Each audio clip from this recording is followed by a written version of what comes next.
Hello friends, मैं आपका दोस्त आर के सिंह।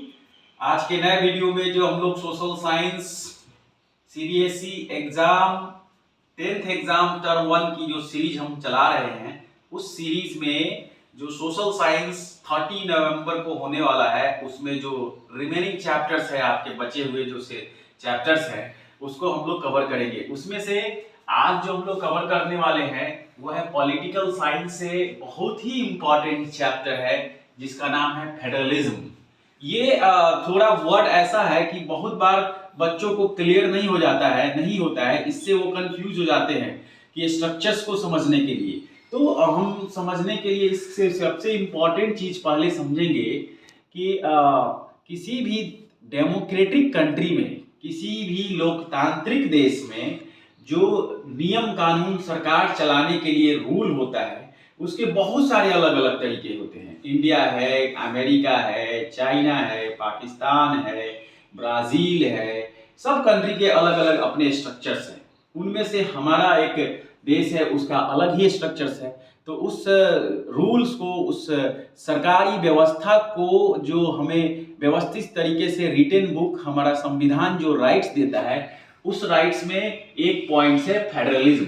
सो federalism is the combination of the rule book is given to the every country constitution to run by the government in prospect of the privileges of that particular country citizens। उस देश के नागरिक को सामूहिक तरीके से मिलकर के पार्टिसिपेशन सरकार में होनी चाहिए। तो व्हाट इज अ फेडरलिज्म, और मैं आपको बताया कि इट्स फीचर्स। तो जनरली आप समझ लीजिए कि किसी भी डेमोक्रेटिक कंट्री में फेडरलिज्म का सबसे बेस्ट एग्जाम्पल है कि मैक्सिमम जो जनता हो सरकार के साथ मिल करके काम करे। अगर हम लोग पॉलिटिकल साइंस में अगर डेमोक्रेसी को नहीं समझेंगे तब तक फेडरलिज्म को नहीं समझ में आएगा। तो according to the Abraham Lincoln, पहले भी आप पढ़ चुके हैं, अब्राहम लिंकन ने कहा था कि व्हाट इज डेमोक्रेसी। तो democracy is the of the people, for the people, by the people. Of the people, for the people, by the people, यानी जनता के लिए, जनता के द्वारा, जनता का शासन।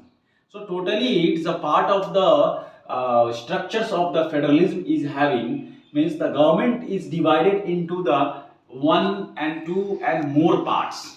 Government is divided 1, 2 and more parts. अब इस दो वर्ड्स में मैं अगर आपको बताऊं कि government is divided is 2 parts. So like this, the centralized and decentralized power. Centralized and decentralized, यानी कि अगर मान लीजिए कि इंडियन ये पार्लियामेंट है, पार्लियामेंट हो गया। अब ये जो भारत का पार्लियामेंट है, हम सिर्फ किसको समझा रहे हैं, फेडरलिज्म को आपको, तो बाकी की फीचर समझ में आएगा। हमारे देश के जो प्रधानमंत्री होते हैं, जो संसद के सदस्य होते हैं, लोकसभा मेंबर ऑफ पार्लियामेंट होते हैं, तो हमारे देश की जो संघीय व्यवस्था है, जो फेडरल स्ट्रक्चर्स है, फेडरलिज्म मतलब संघीय व्यवस्था, तो उस फेडरल स्ट्रक्चर्स में हमारे यहाँ जो पावर है वो डिसेंट्रलाइज्ड है, पावर इज डिसेंट्रलाइज्ड। और डेमोक्रेसी में पावर डिसेंट्रलाइज होना ही चाहिए, तब जाकर के आपको इसको ज्यादा पार्टिसिपेशंस होता है। अब इसको एक सिंपल अपने घर के एग्जांपल से समझ लीजिए। मान लीजिए कि आपके पिताजी जो है, 3 भाई हैं, 3 भाई में कुछ बहुत सारे इंपॉर्टेंट जो रोल है, आपके पिताजी सबसे बड़े हैं, उनमें आपके 2 चाचा हैं।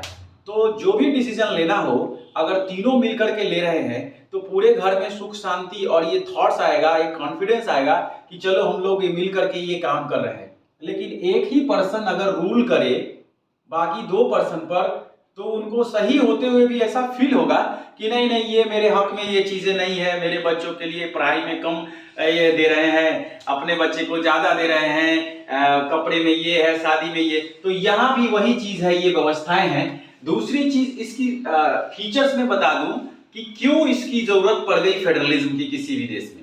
सो we can take the example of our country specially, कि जिस देश में जो देश की जो जनसंख्या है वो ज्यादा लचोर व्यवस्थाएं हो जाती है, बहुत ज्यादा बड़ी जनसंख्या हो जाए, तो उसको कंट्रोल करने के लिए सबकी अपनी अपनी हिस्सेदारी दिया जाए।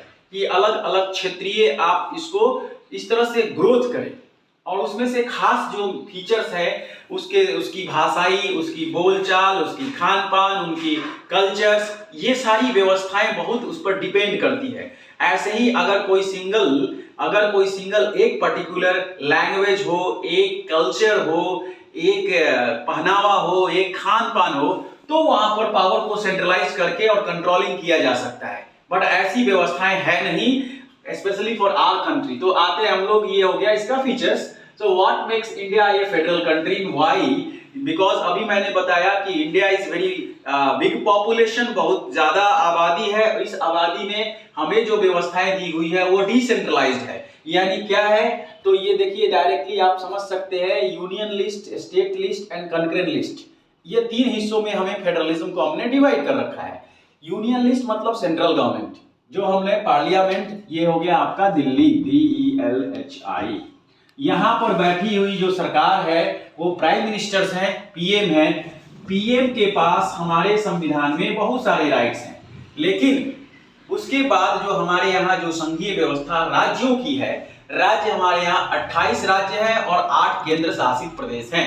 ये एकदम ध्यान से समझने वाली बात है। तो 28 स्टेट्स में जो हमारा अलग अलग भाषाएं हैं, बिहार की अलग है, छत्तीसगढ़ की अलग भाषा है, महाराष्ट्र की अलग भाषा है, मराठी है, गुजरात की गुजराती है, जम्मू कश्मीर की डोगरी है, राजस्थान की मारवाड़ी है, पंजाब हरियाणा की ये सब पंजाबी है, असम का असमी है, वेस्ट बंगाल का बंगाली है। तो ये सब भाषाई आधार पर उनके कल्चर भी अलग अलग है। कहीं पर लोहड़ी सेलिब्रेट होता है, तो कहीं पोंगल होता है, तो कहीं ओणम होता है, तो कहीं पर महाराष्ट्र में गुड़ी पड़वा होता है। तो these are the different cultures is having two participations. और अकॉर्डिंग टू द क्लाइमेट, ये बहुत इंपॉर्टेंट चीज समझिए, क्लाइमेट के अकॉर्डिंगली वहां की जो नेचुरल रिसोर्सेज है उसके आधार पर वो राज्य कितना डेवलप है या नहीं है। अगर सारे राज्यों को एक तरीके से समझ ले उसकी भौगोलिक स्थिति से, कि भाई बिहार में अभी देखिए यहाँ पर कोई फैक्ट्रियां नहीं है, इसको समझिए, और यहाँ पर सिर्फ खेती बाड़ी होती है। और इस व्यवस्था को महाराष्ट्र से कनेक्ट कीजिएगा कि महाराष्ट्र में बहुत सारे इंडस्ट्रीज लगे हुए हैं और खेती भी होती है, तो दोनों का जो शासन करने का व्यवस्था एक ही हो, फिर दिक्कत हो जाएगी। तो इसीलिए यहाँ पर पावर को डिसेंट्रलाइज कर दिया गया कि भाई महाराष्ट्र में आपको ये फैक्ट्रियां हैं, बिहार में और क्या चीज के यहाँ पर रिसोर्सेज हो सकते हैं, सब्जी की खेती, जनरल फार्मिंग, साथ में और भी फैक्ट्री लग सकता है। यहाँ पर के लोगों की लिटरेसी रेट क्या है, एजुकेशन की व्यवस्थाएं क्या है, कंस्ट्रक्शंस में कितना ज्यादा होना चाहिए। तो ये जो दिया गया है यूनियन लिस्ट, यानी prime ministers of the cabinet of the India, जो पार्लियामेंट दिल्ली है, वो इसके अंतर्गत यहाँ पर 27 ऐसे सब्जेक्ट्स हैं जो इस यूनियन लिस्ट में आते हैं। उसी तरह से स्टेट्स लिस्ट में जो है राज्यों के पास जो पावर है, ताकत है, वो 66 सब्जेक्ट का है। और कंकरेंट लिस्ट में आपको डिफाइन कर दूं जो हमारे देश में है, यानी कि इस व्यवस्था में मैं सीधे आपको बताऊंगा, ये हो गया प्राइम मिनिस्टर्स, हो गया यूनियन लिस्ट। उसके बाद आपका दूसरा है, ये हो गया चीफ मिनिस्टर, जो हो गया स्टेट लिस्ट। और हो गया आपका पंचायती राज सिस्टम, पंचायती राज, ये हो गया आपका कंकरेंट लिस्ट। यानी द कंकरेंट लिस्ट हो गया, it is the combination of the union government and state government. यानी हम बात कर रहे हैं डेवलपमेंट की इन डेमोक्रेसी में, यानी हर स्टेट के राज्य में, गांव, भारत गांव का देश है, मैक्सिमम आबादी 2/3 आबादी गांव में रहती है। तो गांव में रहने के कारण ये जो हमारा राइट्स है, सब्जेक्ट्स है 47, ये बिल्कुल कॉम्बिनेशंस में आता है। अब मैं कुछ ऐसे राइट्स जो है उसको बता देता हूं आपको यूनियन लिस्ट में। प्रधानमंत्री यानी हमारे देश की जो कैबिनेट व्यवस्था है, सेंट्रल गवर्नमेंट जो दिल्ली में बैठी हुई है, उसके पास क्या क्या राइट्स है। जैसे बैंकिंग, हमारे देश की जो बैंकिंग व्यवस्था है वो हमारे राज्यों के पास उसका अधिकार नहीं है, पूरा बैंकिंग व्यवस्था उनको यूनियन गवर्नमेंट को है। दूसरा, अगर मैं आपको बता दूं कि दूसरी व्यवस्था अगर कहे, मैं इसको यहां पर डिफाइन कर देता हूं तो आपको समझ में आएगी। यहां पर बैंकिंग हो गया, banking, railway, civil aviation, civil एवी, ये सिविल एविएशन हो गया, जहाज रानी मंत्रालय जो फ्लाइट से उड़ करके जाते हैं, डिफेंस, डिफेंस जो हो गया, रक्षा मंत्रालय, फिनांस, ये सारे इंपॉर्टेंट चीज मैं बता रहा हूं आपको, ये सब के सब जो है ये सब यूनियन लिस्ट में आते हैं। इसमें स्टेट का कोई राइट्स नहीं है, स्टेट गवर्नमेंट की कोई राइट्स नहीं है, ये सारे आ गए आपके यूनियन लिस्ट, इसलिए इसको समझ लीजिए, ये हो गया आपका यूनियन लिस्ट।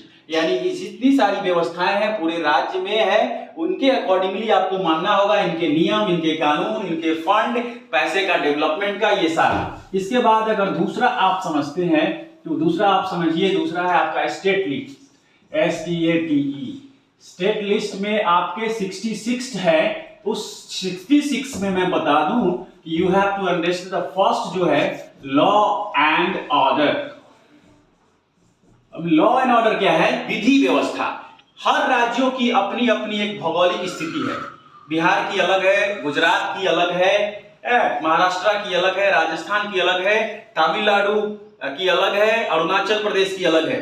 तो वहां पर उसके अकॉर्डिंगली उनके जो फेस्टिवल्स हैं, सेलिब्रेशंस हैं, उनकी कल्टीवेशंस है, उसके अकॉर्डिंगली अपने तरीके से उनको शासन व्यवस्था की बागडोर, उनको पता है कि किस एरिया में कहां पर पुलिस बल ज्यादा देने की जरूरत है, कहां पर वहां पर इंटरनल व्यवस्थाएं खराब है, कौन सा नक्सल एरिया प्रभावित है, ज्यादा व्यवस्थाएं देनी है, सभी राज्यों में ये व्यवस्थाएं नहीं है, कहां पर शांतिपूर्वक काम हो जाता है। ये हो गया। एजुकेशन को रखा गया है आपको इसी में, एजुकेशन जो है इसी में रखा गया है। यानी अगर आप सीबीएसई की अभी पढ़ाई कर रहे हैं तो सीबीएसई भले ही सेंट्रल गवर्नमेंट में दिल्ली का उसका बोर्ड है, लेकिन ये सभी स्टेट्स में इसके स्कूल्स हैं, तो दोनों को मिलाकर के, अब मान लीजिए कोरोना का एग्जांपल ले लीजिए, अगर दिल्ली में कोरोना की स्थिति ज्यादा खराब हो और बिहार में ठीक है, यहाँ स्कूल ओपन होना चाहिए, तो इसमें स्टेट गवर्नमेंट्स की ही राइट्स बनती है। यानी स्टेट गवर्नमेंट्स की राइट्स है कि वो स्कूल ओपन करे, और वो आपको सीबीएसई वाले चलवाना चाहे तो चलवा सकते हैं, हम व्यवस्था दे सकते हैं। इस तरह से और एक दो आपका है फॉरेस्ट डिपार्टमेंट, फॉरेस्ट, वन्य, ये सारी चीजें जो आ जाती है, ये सब के सब जो है आपके स्टेट लिस्ट में आ जाते हैं। दूसरा मैं बता दूं, बहुत इंपॉर्टेंट जो व्यवस्थाएं हैं वो स्टेट गवर्नमेंट में, कि अपने तरीके से उनकी रेवेन्यू जनरेशन, रेवेन्यू मतलब मुद्रा, फिनांस के डिपार्टमेंट में स्टेट को अपना राइट्स है। जैसे मैं आप डीजल और पेट्रोल को बता देता हूं, मान लिया जाए अभी अभी पेट्रोल और डीजल का दाम घटा है, आप सुने होंगे, तो डीजल और पेट्रोल का दाम अगर सेंट्रल गवर्नमेंट ने एक्साइज ड्यूटी और सेल टैक्स घटाया है, तो अपने तरीके से राज्यों का भी राइट्स बनता है कि वो चाहे तो उसको और घटा सकते हैं और बढ़ा सकते हैं। तो ये पावर इनको स्टेट्स को दे दिया गया है। क्यों? क्योंकि उनकी रेवेन्यू कितनी कलेक्शन है। उसमें से मैं एक एग्जांपल दे दूं, ऐसा बहुत सारा चीज है, जैसे बिहार में लीकर बैन है, liquor means wine, but in the other state is not ban. Gujarat में बैन है, तो झारखंड में बगल में नहीं बैन है, उत्तर प्रदेश में नहीं बैन है। तो ये राज्यों का अधिकार आ गया, स्टेट लिस्ट में है कि हमें इस चीज पर डेवलपमेंट में कितनी सामाजिक बाधाएं हैं। और concurrent list is completely is having the Panchayati Raj system. तो पंचायती राज सिस्टम को समझने के लिए आपको ये समझ लीजिए कि जो व्यवस्थाएं हैं कंकरेंट लिस्ट में, उसमें क्या होता है कि 60% जो पैसा आता है वो आ जाता है यूनियन गवर्नमेंट से, यूनियन लिस्ट, और 40% जो आता है स्टेट गवर्नमेंट आता है, स्टेट लिस्ट। ये दोनों को मिलाकर के 100% जो पैसा हुआ कंकरेंट लिस्ट यानी पंचायती राज सिस्टम गांव में जाता है, और जाकर के मुखिया हो, वार्ड हो, जिला परिषद हो, इसको डेवलप करते हैं। तो ये तीन व्यवस्था है हमारे यहाँ, 3 टायर स्ट्रक्चर्स है गवर्नमेंट को चलाने के लिए। उसी तरीके से अमेरिका में अलग व्यवस्थाएं हैं, हमारे यहाँ एक ही वोटिंग राइट्स है, पूरे देश में एक ही जगह से वोटिंग होगी, एक राइट्स आपको मिलेगा आपको वोट देने के लिए। आप किसी भी देश के किसी भी कोना में रह सकते हैं। How federalism is a practice. So federalism practice करने के लिए ये व्यवस्थाएं मैंने आपको समझाया, इसी व्यवस्थाएं में फेडरलिज्म प्रैक्टिस होती है। Main important next is having the linguistic states and language policy. तो आप देखें कि हमारे देश की जो व्यवस्थाएं हैं 28 राज्य और 8 यूनियन टेरिटरीज में, सो मैक्सिमम भाषा बोलने वाले लोग 40% हिंदी भाषी हैं। उसके अकॉर्डिंगली अब अलग अलग परसेंटेज है जो 28 राज्यों में भी है जो बोले जाते हैं। तो इसको ऑफिशियली लैंग्वेज में कहा जाए कि ज्यादा प्रभावित है, तो ये है आपका हिंदी, और लैंग्वेज पॉलिसी के आधार पर हमें 22 लैंग्वेजेस को हमने हमारे संविधान जो है, कॉन्स्टिट्यूशन है, उसको शामिल किया है उसमें कि ये 22 लैंग्वेजेस जो हैं, इस 22 लैंग्वेजेस में ही बाकी सारे स्टेट भी इसको यूज कर सकते हैं। जैसे कि मैं आपको बता दूं, I am belong from Bihar in Bhojpur district, so we are trying to just कि हमारा भोजपुरी लैंग्वेज संविधान की 8वीं सूची में आ जाए, लेकिन अभी तक नहीं आया है। तो ये भी एक समझने वाली बात है इस लैंग्वेज पॉलिसी के लिए, संघीय व्यवस्था। तो ये डिस्कशन का मुद्दा है, ये पार्लियामेंट में चल रहा है स्टेट्स के लिए। सेंटर स्टेट रिलेशनशिप, जो मैंने अभी बताया कि अगर वहां से पुलिस बल की जरूरत है, अगर इलेक्शन कराने के लिए बिहार में इलेक्शन हो रहा हो और अगर डिमांड करता है राज्य सरकार की और हमें पुलिस बल, central police force, CRPF, RPF, CISF, BSF, ये सब हमें चाहिए, तो और व्यवस्थाएं इनको देना पड़ेगा, क्योंकि ये बैलेंसिंग सिस्टम्स जो है डिसेंट्रलाइजेशन में बहुत इंपॉर्टेंट है। सेंट्रल स्टेट्स का रिलेशनशिप इस तरह से डेवलपमेंट्स का हो या कोई नई फैक्ट्री बननी हो, वहां पर फॉरेन से भी कोई आता है पर्सन, कंपनी, और चाहता है कि बिहार में ही कोई ऐसा हमें एस्टैब्लिश करना है, कंपनी स्टार्ट करनी है, उस सिनारियो में उस स्टेट्स के अकॉर्डिंगली सेंट्रल गवर्नमेंट को भी ट्रस्ट पे रख करके आप वहां पर व्यवस्था कर सकते हैं। यानी उसको लैंड एक्विजिशन, जमीन जो अधिग्रहण होगा वो राज्य सरकार का जिम्मा आ गया, रूल वगैरह रूल बुक में राज्य, और बहुत सारी ऐसे आउटसाइडर्स जो custom duty, sale tax duty, ये सारी पॉलिसीज है, रजिस्ट्रेशन पॉलिसीज है, सब वो सेंट्रल गवर्नमेंट को माननी होगी। तो इस हिसाब से सेंटर स्टेट की पॉलिसी रिलेशनशिप हो गया। Collision government is very important. Collision का मतलब होता है मिल करके सरकार बनाना, और ये किसी भी फेडरल स्ट्रक्चर्स में ही संभव है, संघीय व्यवस्था में। तो हम लोग इसको अपना कंट्री को बहुत अच्छा एग्जांपल दे सकते हैं, और आपके एनसीईआरटी की बुक में भी दिया हुआ है, उसी को समझ लीजिए कि हमारा 1998 में भारत के प्रधानमंत्री श्री अटल बिहारी वाजपेयी जो है 24 पार्टी मिल करके सरकार बनाए थे, 24 political parties, 24 political parties, PP means political parties मिलकर के सरकार बनाए थे। मेन जो पार्टी थी वो भारतीय जनता पार्टी थी। तो कहीं ना कहीं सरकार मिल करके कोलाइजन गवर्नमेंट में बनाने की ये व्यवस्थाएं हमारे देश में इस संघीय व्यवस्था में है। यानी कि जो पार्टिसिपेशन है गवर्नमेंट के लिए वो कोलाइज हो, मिल करके बनाए। और इसमें बहुत बड़ा जो ये हो जाता है कि समटाइम्स क्या होता है कि एक कंटिन्यूएशन में एक ही पार्टी की सरकार चलती रहती है, तो लोगों की पूरी भागीदारी नहीं होती है। इसको बैलेंस लेकर के समटाइम्स क्या हो जाता है कि मिल करके देश के सभी राज्यों से लोग आए, उसमें मिल जाए और मिल करके उसको समाहित होकर के चलाएं। तो ये तो अपने आप में बहुत बड़ा चैलेंज भी है कि कोई कहता है कि नहीं हमारी ये डिमांड है कि हमें क्या करना है कि ये दो नदियों को जोड़ दिया जाए, कोई कहता है कि नहीं हमारा ये सीमा विवाद है, इसको निपटारा कर दिया जाए। तो अपने आप में बहुत बड़ा ये चैलेंज भी है coalition government, but it is the one features of the federal structures in 3 tier structures. Linguistic diversity of India, as we know that, हमने अभी बताया है कि हमारे यहाँ जो लैंग्वेज यानी भाषा, और किसी भी चीज की भाषा जो होती है लैंग्वेज होती है, language is the medium to communicate more than one people, एक या एक से अधिक लोगों से कम्युनिकेशन करने के लिए। कि मराठी लैंग्वेज अगर हम लोग बोलते हैं महाराष्ट्र में और बिहार में मराठी नहीं बोलते हैं लोग, तो अगर हमें यहाँ से जाकर के वहां पर जो नौकरियां जॉब वगैरह करनी है, तो बीच में जो एक ब्रिज बन रहा है, गैप बन रहा है, ब्रिज नहीं है गैप बन रहा है, वो भाषाई गैप बन रहा है। तो बीच का इंटरमीडिएट लैंग्वेज अगर नहीं है, तो वहां पर भी हमारे देश का जो फेडरल स्ट्रक्चर्स है यानी संघीय व्यवस्था है, डेमोक्रेसी है, वो कमजोर होने के चांसेस हैं। तो ये लिंग्विस्टिक डाइवर्सिटी जो है, विभिन्नता है हर राज्यों में। तमिलनाडु में है, वेस्ट बंगाल में अलग है, तमिलनाडु में तमिल है, आंध्र प्रदेश में तेलुगु है, तेलंगाना में तेलुगु है, गुजरात में गुजराती है। तो ये होते हुए भी एक कॉमन लैंग्वेज है वो हिंदी है, एंड आप कह सकते हैं इंग्लिश मिला करके। तो ये भी एक अपने आप में चैलेंज है। देन डिसेंट्रलाइजेशन इन इंडिया, तो डिसेंट्रलाइजेशन का मैंने एग्जांपल आपको दिया स्टार्ट में ही कि जो हमारा पावर है वो डिसेंट्रलाइज है। कैसे? अब जैसे मैं बता दूं कि पंजाब हरियाणा है, दिल्ली है, लक्षद्वीप है, ये सब है हमारा यूनियन टेरिटरीज है, केंद्र शासित प्रदेश। यानी राज्य छोटे छोटे होते हुए भी पूर्ण रूपेण इनको राज्य का दर्जा नहीं मिला है। तो तो इसकी बागडोर शासन के किसके पास होती है? प्राइम मिनिस्टर्स के पास होती है, होम मिनिस्टर्स के पास होती है, प्रधानमंत्री और भारत के क्या बोलते हैं उसको, गृह मंत्री के पास होती है। वहां से कंट्रोलिंग होती है और जो उस स्टेट्स के जो लेफ्टिनेंट गवर्नर या लेफ्टिनेंट गवर्नर होते हैं, इनमें क्या बोलते हैं, यूनियन टेरिटरीज में और स्टेट में, दिल्ली का ही एग्जांपल ले लीजिए। दिल्ली अपना कैपिटल खुद का भी है और वहां पर एक अपनी राज्य भी है, लेकिन वो कंप्लीट राज्य नहीं है। उसमें कुछ कानून में धाराएं, उसके जनसंख्या, उसकी और भी चीजें, फिजिकल भौगोलिक की स्थिति को देखते हुए संविधान में हमें ये डिसेंट्रलाइज किया गया है। उसके अलावा मैं बता दूं आपको कि हमारे नॉर्थ ईस्ट के कुछ ऐसे राज्य हैं, जैसे अरुणाचल प्रदेश में, उनकी कुछ अलग ही शर्तें होती है।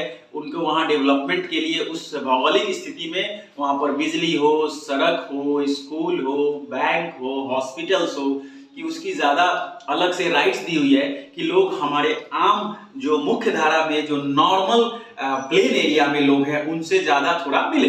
तो ये एक अलग अपने आप में डिसेंट्रलाइजेशन इन इंडिया में है इस स्थिति में। सो होप सो कि ये पूरा का पूरा जो फेडरलिज्म चैप्टर्स है जो आपको समझ में आया होगा।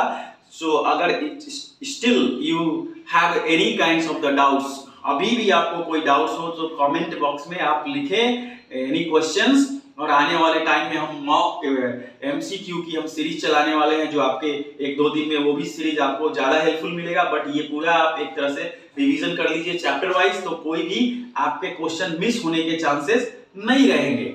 सो होप सो कि आपको पूरा समझ में आया होगा। तो आप ज्यादा से ज्यादा आप अपने फ्रेंड लिस्ट में इसको स्प्रेड कीजिए कि उनको भी ये बेनिफिट हो जाए, एंड व्यू कीजिए, लाइक कीजिए एंड शेयर कीजिए। Thank you, have a nice day.